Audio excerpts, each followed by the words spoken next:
বন্দরে আমাদের আরো কিছু এই যে ভূ রাজনৈতিক বিভিন্ন ধরনের বিপদের সম্ভাবনা দেখা যাচ্ছে। এইটা একটা ভয়াবহ বিপদের মধ্যে আমাদেরকে বাংলাদেশকে ঠেলে দিচ্ছে। এই যে চুক্তি হচ্ছে, এই চুক্তির মধ্যে তারা কি কি পাবে, চুক্তি যখন এই যে লাল দিয়া এবং এদের সাথে চুক্তি হলো, চুক্তি প্রকাশ করা যাবে না। এখন তো এই সরকারের তো দায়িত্ব ছিল যে, এবং এটা তারা বলেছে, এবং সংবিধান সংস্কার কমিশন আমার যতদূর মনে পড়ে, সংবিধান সংস্কার কমিশন একটা সংস্কারের মধ্যে একটা ধারা তারা ছিল যে বিদেশি যে কোনো চুক্তি হবে, আন্তর্জাতিক যে কোনো চুক্তি হবে, সেটা অবশ্যই জনগণকে জানাইতে হবে। কিন্তু তারা নির্লজ্জের মতো হাসি মুখ নিয়ে তারা ওই গত সরকারের আমলে যা যা অপরাধ, যা যা অন্যায়, যা যা জনস্বার্থ বিরোধী তৎপরতা, সেগুলি ঠিক একইভাবে চালিয়ে যাচ্ছে। আমরা আরও দেখছি যে তারা এই যে বিনিয়োগের পরিমাণ বলে তারা বলে যে আমাদের বিনিয়োগের পরিমাণ ৬,৭০০ কোটি টাকা বিনিয়োগ করবে ডেনমার্কের কোম্পানি। এটা একটা বিরাট একটা বিনিয়োগের উদাহরণ দেওয়া হলো, যেটা আমি আগে বলেছি যে পরিমাণ দিয়ে বোঝা যায় না, গুণগত দিকটা দেখতে হবে। বিনিয়োগের গুণগত দিকটা হচ্ছে গুরুত্বপূর্ণ, কোন কাজে বিনিয়োগ আসে। আর পরিমাণগত দিকটাও যদি দেখেন, ৬,৭০০ কোটি টাকা ৩ বছরে কিংবা আরও বেশি বছরে, আপনি যদি 3 বছরও ধরেন ২,০০০ কোটি টাকা বছরে, বাংলাদেশের জন্য তো কিছুই না। ২০,০০০ কোটি টাকা সরকার বরাদ্দ করলো কতিপয় ভাঙাচোরা অচল ব্যাংকগুলিকে চালু করার জন্য, পাবলিক মানি দেওয়া হলো 20,০০০ কোটি টাকা।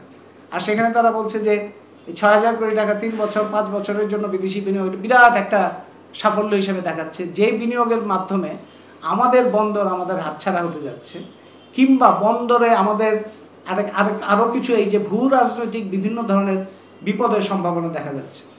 কারণ বন্দর হচ্ছে আমাদের অর্থনীতির জন্য একটা কেন্দ্রীয় প্রশ্ন। এখন যদি ধরেন আমাদের এখানে 25টা বন্দর থাকতো, 25টা বন্দরের মধ্যে আপনি একটা বন্দর আপনি পারা যাচ্ছে না, আমাদের দেশের মধ্যে লোকজন নাই, ঠিক আছে, একটা বন্দর একটা বিদেশি কোম্পানি চালাইলো, একটা কোম্পানি প্রাইভেট কোম্পানি চালাইলো, ওগুলি হচ্ছে একটা চিত্র যেটা আমরা অন্যান্য দেশে দেখি। কিন্তু বাংলাদেশের চট্টগ্রাম বন্দর হচ্ছে যেটা শতকরা 90% পণ্য আমদানি রপ্তানি হয়, এবং যেটা বঙ্গোপসাগরে যে জায়গায় অবস্থিত, সেটা হচ্ছে ওই পুরো ভারত মহাসাগর এবং বঙ্গোপসাগর বিভিন্ন দিক থেকে কৌশলগতভাবে তার একটা গুরুত্ব আছে। সেই বন্দরটা আপনি সম্পূর্ণ অস্বচ্ছ গোপনীয় চুক্তির বলে একটা বিদেশি কোম্পানিকে দিচ্ছেন, এমন একটা রাষ্ট্রের কোম্পানি, এই যে আবুধাবির মতো রাষ্ট্র, যে আবুধাবি আসলে মার্কিন যুক্তরাষ্ট্রের পকেট রাষ্ট্র, এটা আবুধাবি বলে তো আসলে কোনো ওই গুরুত্ব নাই। তো এই ধরনের একটা প্রক্রিয়ার মধ্যে যাচ্ছেন, এবং শেখ হাসিনার অসমাপ্ত পরিকল্পনা বাস্তবায়নের জন্য এইটা একটা ভয়াবহ বিপদের মধ্যে আমাদেরকে বাংলাদেশকে ঠেলে দিচ্ছে। আবুধাবির একটা প্রতিষ্ঠানের সাথে এখানে চুক্তি হচ্ছে। সে আবুধাবি তো কোনো বামপন্থী দেশ না, সমাজতান্ত্রিক দেশ না।